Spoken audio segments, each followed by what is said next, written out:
are so much better. And so what I'd like to invite people while we're waiting, if your sign or you see a sign that you like, take a picture of it and email it to me. And you do that by emailing it to info-oh at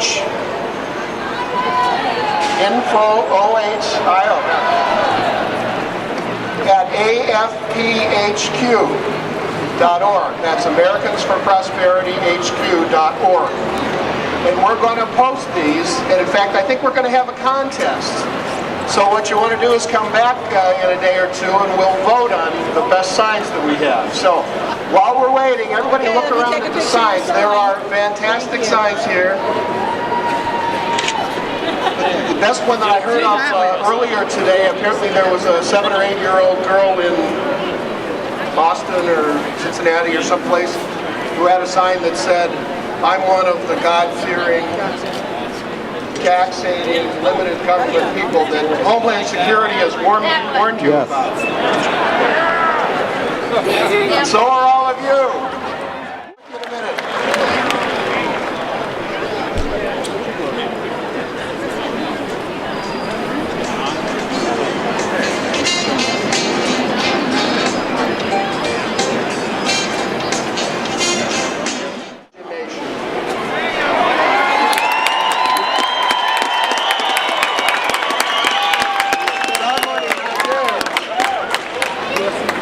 There's a "when did entitlement become an American value?" Turn that one around.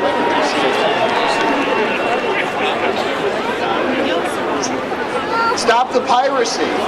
Congress.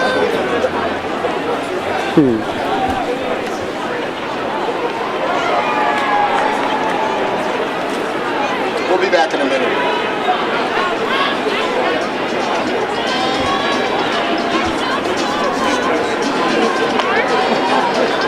The trouble is we have a systemic problem. And it seems to be that when we elect people and they go to a house like this, or they go to the People's House in Washington, they seem to forget who sent them there and what it is that they're doing. And that's why every once in a while it's necessary for the people to come out and stand out in front of the house and shout at the house and say, "Remember who sent you there." Yes!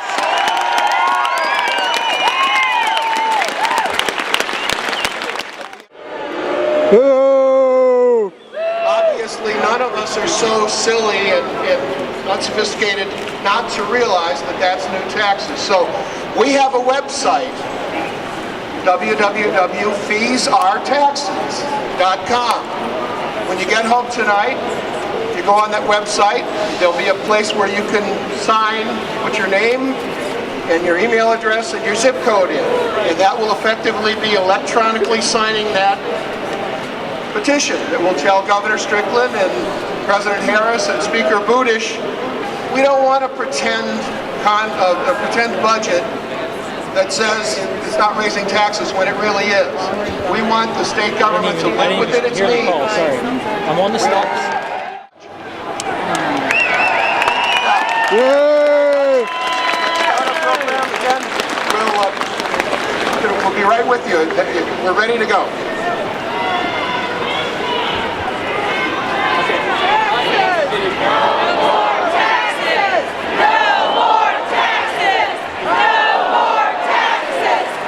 Our first speaker, Mary Taylor, who is Ohio's Auditor of State. Mary's the 31st person to be elected as auditor tonight. Mary Taylor.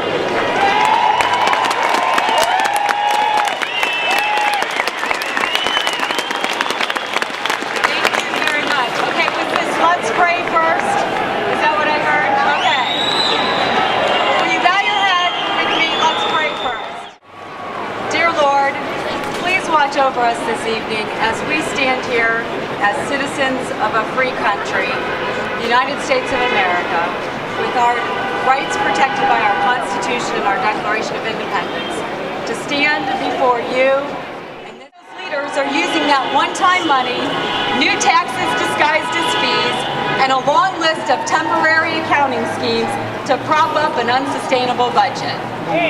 Instead of looking for hidden and requested payroll taxes, they would really have a chance for the first time at the American dream. But it doesn't stop there. You and I would also get the rebate. Again, rich, poor, and those in the middle. Under the fair tax, everybody gets to keep their whole paycheck. You don't have to give up. You don't have to give up 20 or 30% in income taxes. You don't have to give up 7.5% in Medicaid and Social Security. You keep every penny you earn. You control your income. You control your spending. You control when you pay taxes, not some bureaucrat sitting in Washington.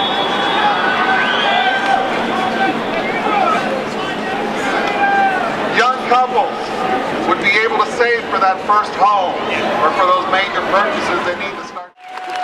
You know, we know what the winning formula is. The winning formula is low taxes, so that individuals can have more power and more money in their pocket to run their lives and to help their neighbors as they see. Leaders have to realize they work for us. We don't work for them. Yes. Illegal immigration, you're now one of the hate mongers.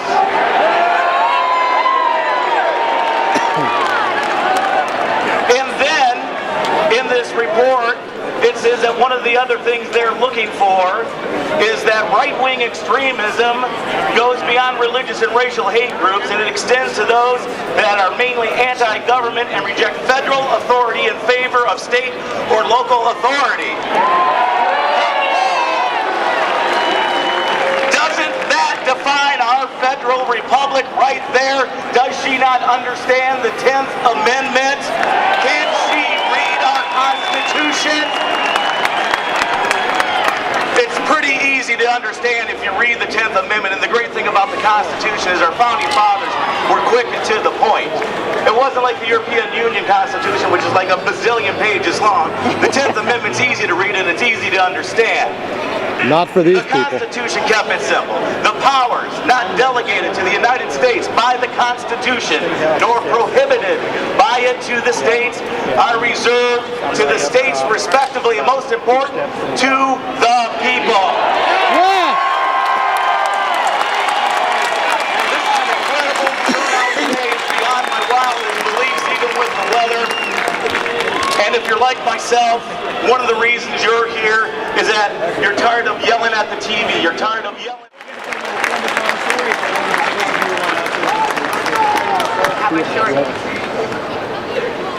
I just got to get this up. The most important thing we must remember, as Benjamin Franklin said in 1787, unless the Lord builds the house, they labor in vain that built it. If we are really hoped to be successful in restoring our country to freedom, we must look to heaven and call out to God. Let us not deceive ourselves to think we can throw off tyranny and rescue this nation without humbly seeking God, as our founders did. They understood that our rights come from God and not from government. All right.